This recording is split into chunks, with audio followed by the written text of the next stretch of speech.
नमस्कार, पद्मजा रसोईमध्ये तुम्हा सगळ्यांचं खूप खूप मनापासून स्वागत.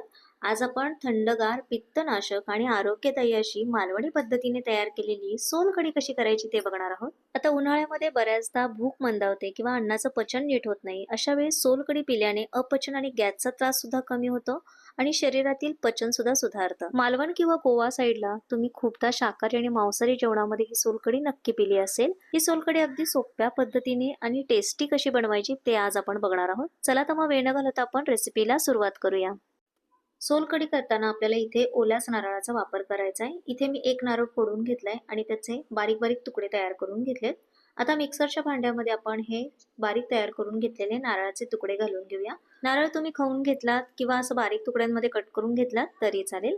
यामध्ये घालूया 1 इंच आल्याचे तुकडे, 2 ते 3 लसणाच्या पाकळ्या, एक हिरवी मिरची घालायची. मी इथे कमी तिखटवाली हिरवी मिरची घेतली आहे, त्याचे बारीक तुकडे तयार करून घालूया. 1 चमचा यामध्ये जिरे घालायचे, चवीप्रमाणे मीठ घालून घ्यायचंय. इथं मी काळं मीठ घेतलंय अर्धा चमचा, 2 चमचे साखर घालायची आणि 1 ग्लास पाणी घालायचंय. याला मिक्सर मधून तुम्हाला जितकं बारीक वाटता येईल तितकं बारीक याला वाटून घ्यायचंय.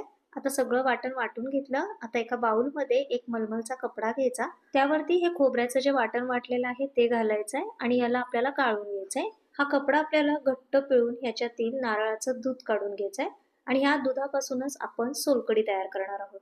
खोबऱ्याचं वाटण करत असताना तुम्ही यामध्ये जर खूप जास्त पाण्याचा वापर केला तर सोलकढी खूप जास्त पातळ होते. त्यामुळे कमी पाण्याचा वापर करायचा आहे आणि नारळाच्या ओरिजिनल दुधापासूनच आपल्याला ही सोलकढी करायची आहे, म्हणजे त्याची चव खूप छान येते. राहिलेल्या चोथ्याला आपण आणखीन एकदा मिक्सरमध्ये फिरवून घेऊया. यामध्ये आता मी फक्त अर्धा कप पाणी घातलंय आणि याला परत फिरवून घेतलेलं आहे. आता आपण पुन्हा एकदा हे गाळून घेऊया.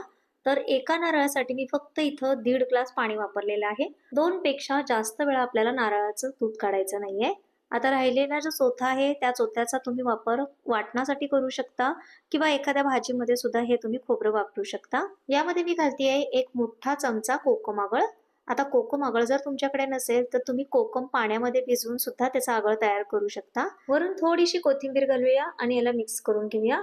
तर मस्त अशी आपली इथे सोलकढी बनवून तयार झालेली आहे आणि याला कलर सुद्धा खूप छान आलेला आहे. आता अशी ही सोलकढी तुम्ही पिऊ शकता आणि जर तुम्हाला थंड सोलकढी हवी असेल तर यामध्ये थोडेसे बर्फाचे तुकडे घालायचे आणि मस्त अशी सोलकढी सर्व करायची. आता बाहेरचे विकतचे कोल्ड्रिंक किंवा ज्यूस आणण्यापेक्षा तुम्ही ही मुलांना किंवा घरातील सगळ्यांनाच आवडेल अशी सोलकढी तयार करू शकता. ही सोलकढी असा पदार्थ आहे ज्याने भूकही छान लागते, पचनक्रियाही सुधारते आणि पित्तनाशक असल्यामुळे घरात सगळेजण आवडीने पिऊ शकतात.